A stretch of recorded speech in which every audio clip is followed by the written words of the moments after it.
April 11th, 1945, Weimar in spring. The hills were green, and the sky was the kind of blue you see in postcards. We rolled through those hills with tanks and trucks, and I sat in the back with my camera bag between my knees, checking lenses, adjusting settings, preparing for whatever we were about to see. I was a photographer, U.S. Army Signal Corps, 26 years old. My job was simple: document, preserve, bear witness, never interfere, never become part of the story. I'd been doing it for 2 years across France and into Germany, and I'd gotten good at it. Good at seeing through the viewfinder instead of with my eyes. Good at framing suffering into rectangles that would fit on newspaper pages back home. Good at keeping my hands steady when everything else was shaking. I grew up in Pennsylvania. My father sold insurance. My mother taught piano. I'd wanted to be a photographer since I was 14 when I saw a book of Matthew Brady's Civil War photographs in the library. Those images showed me something I hadn't understood before: that history could be held in your hands, that moments could be frozen and carried forward, that the weight of truth could fit inside a frame. When the war came, I enlisted with a camera instead of a rifle, thinking I'd found the perfect role, close enough to matter, far enough to survive.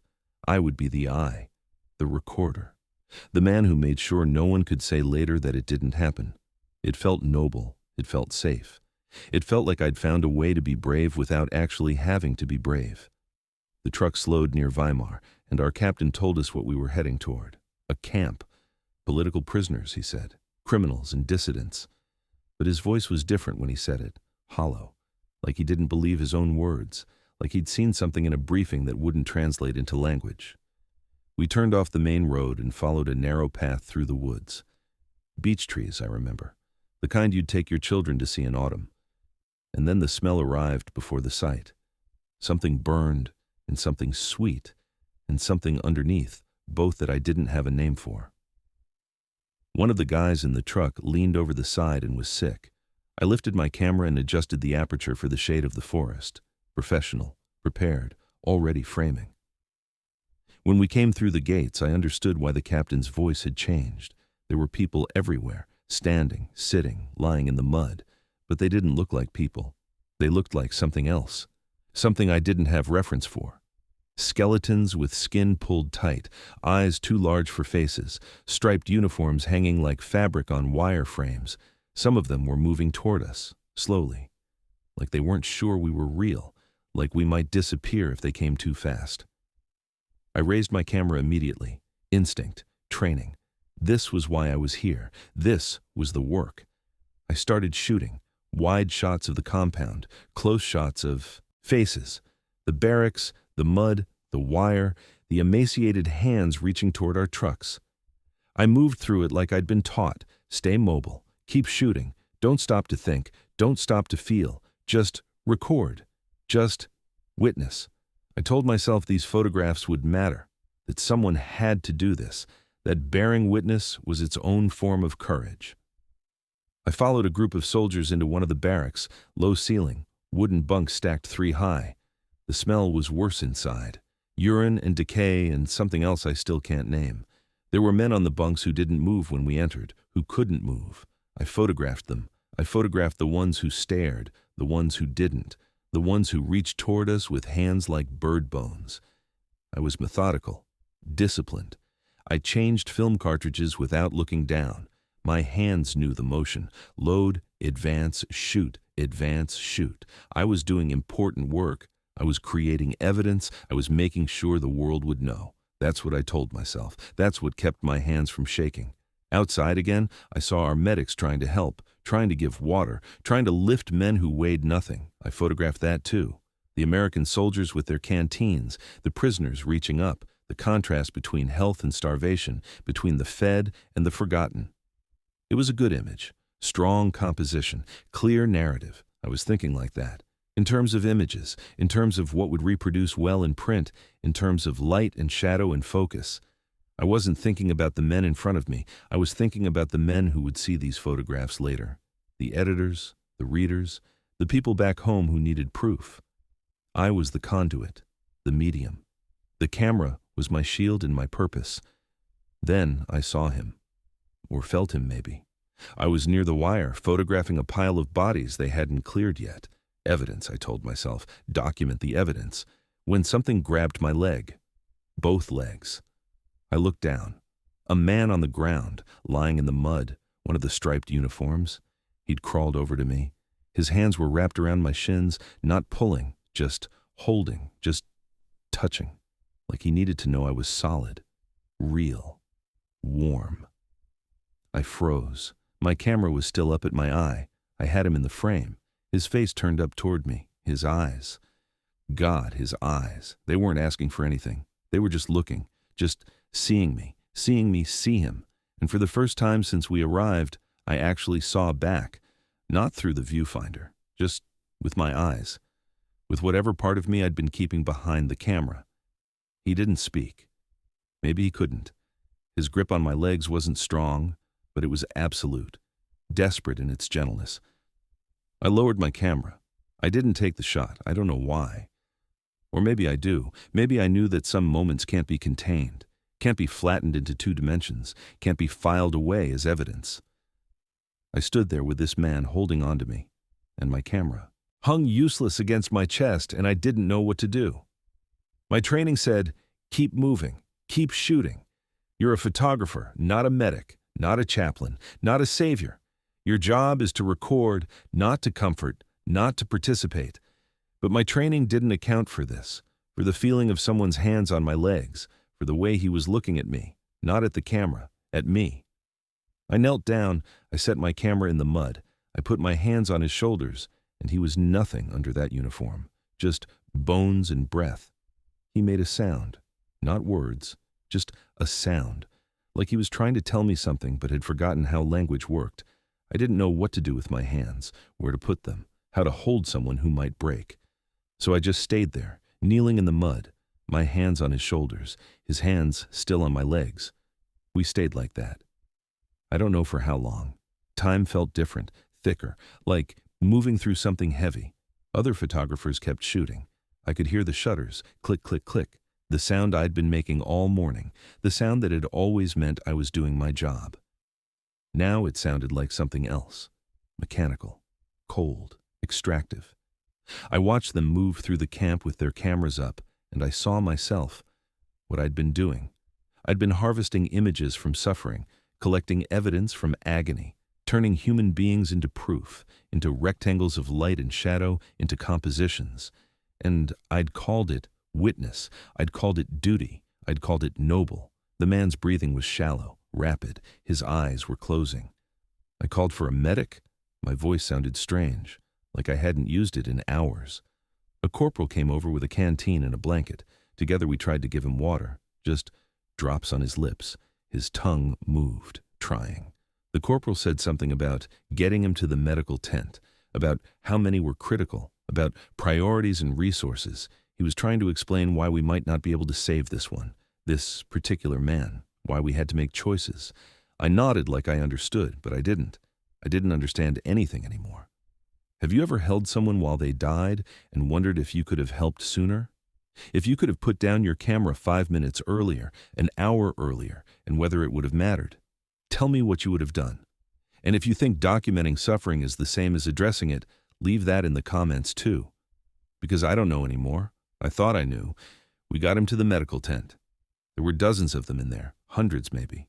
The smell of disinfectant trying to cover the smell of death, medics moving between cots, trying, doing the math of who might live and who wouldn't. The man was laid on a cot. Someone put an IV in his arm. Glucose, they said. Slowly. Their bodies can't handle much. I stood there watching the drip, watching his chest, still breathing, still here. A doctor came by and checked him and moved on. Too many. Too many to see. Too many to save.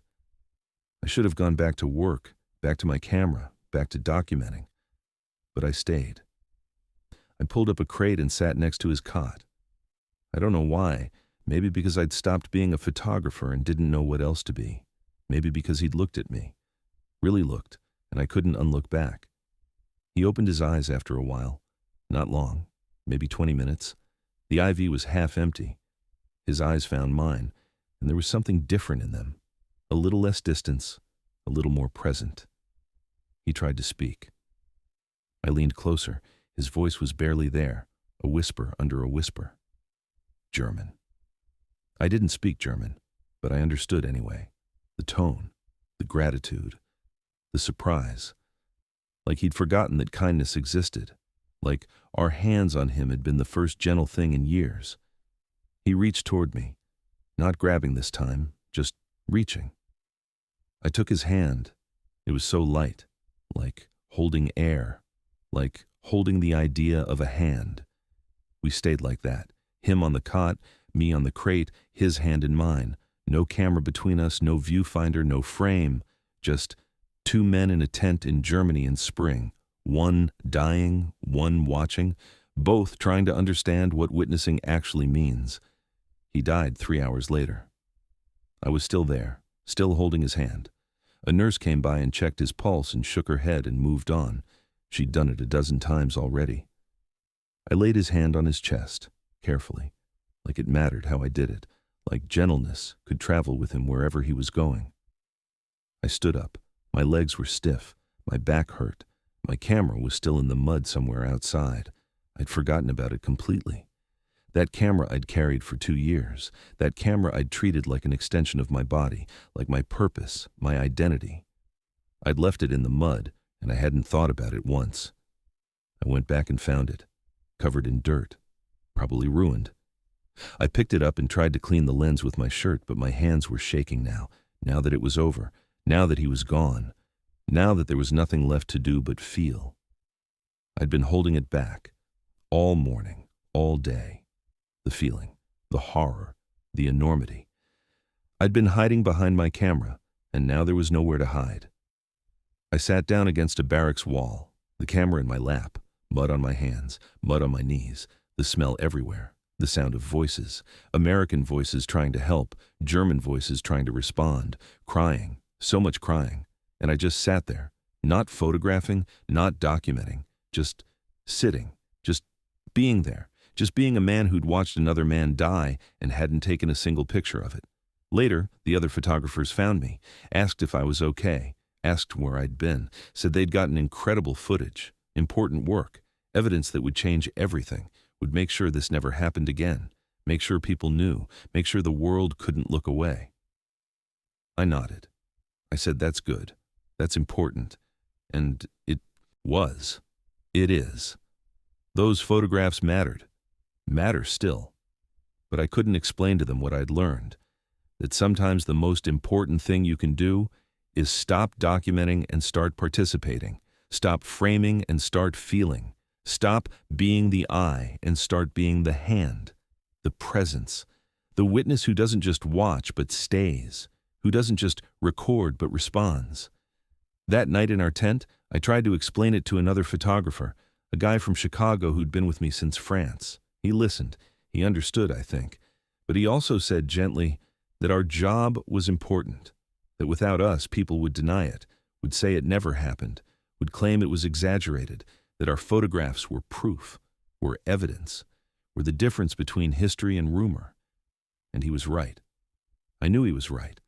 But I also knew that I'd spent 3 hours holding a dying man's hand, and it had mattered more than any photograph I'd ever taken, had meant more, had been more true, more human, more real.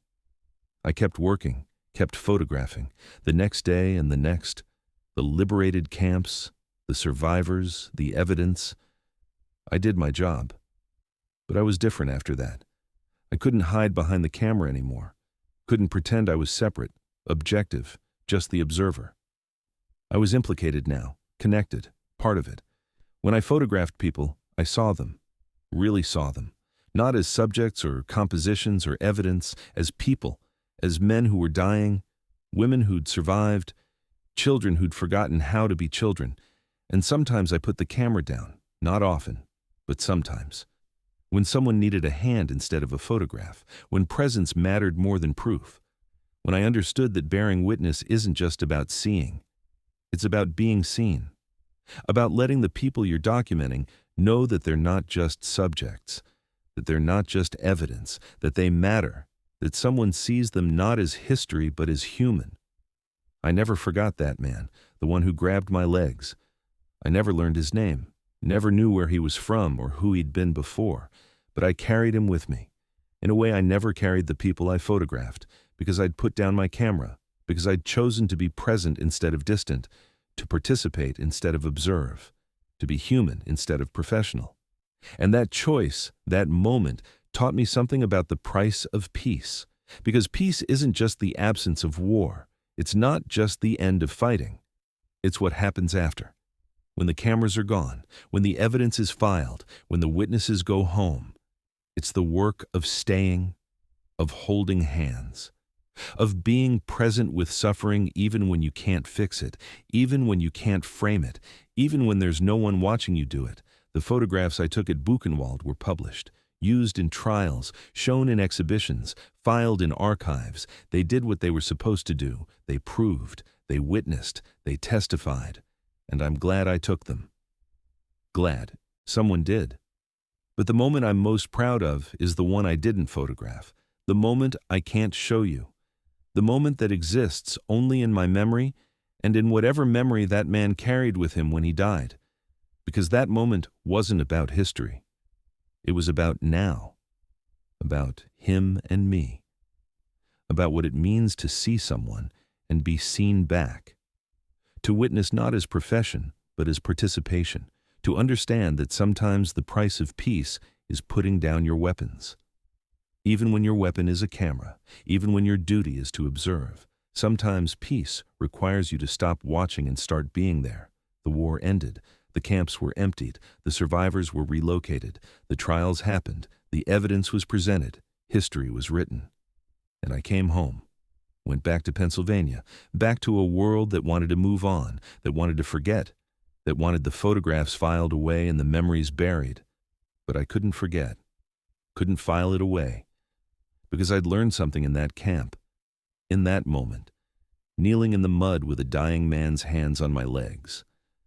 I'd learned that witness is not a passive act, that seeing is not enough, that documenting is not the same as caring, that sometimes you have to put down your camera and pick up a hand, sometimes you have to stop being a photographer and remember how to be a person. I still have that camera, the one I put down. I never used it again after that week. The mud got into the mechanism, ruined the shutter, but I keep it on my desk, broken, silent, a reminder. Of the day I stopped being an observer, of the moment I chose presence over proof, of the man whose name I never learned but whose hands I still feel. The price of peace, I learned, is not paid by nations or armies. It's paid by individuals, by people who choose to stop and stay, who choose to see and be seen, who choose to put down their cameras and pick up what's heavy, what's human, what can't be captured or contained or filed away. The war ended, but that moment never did.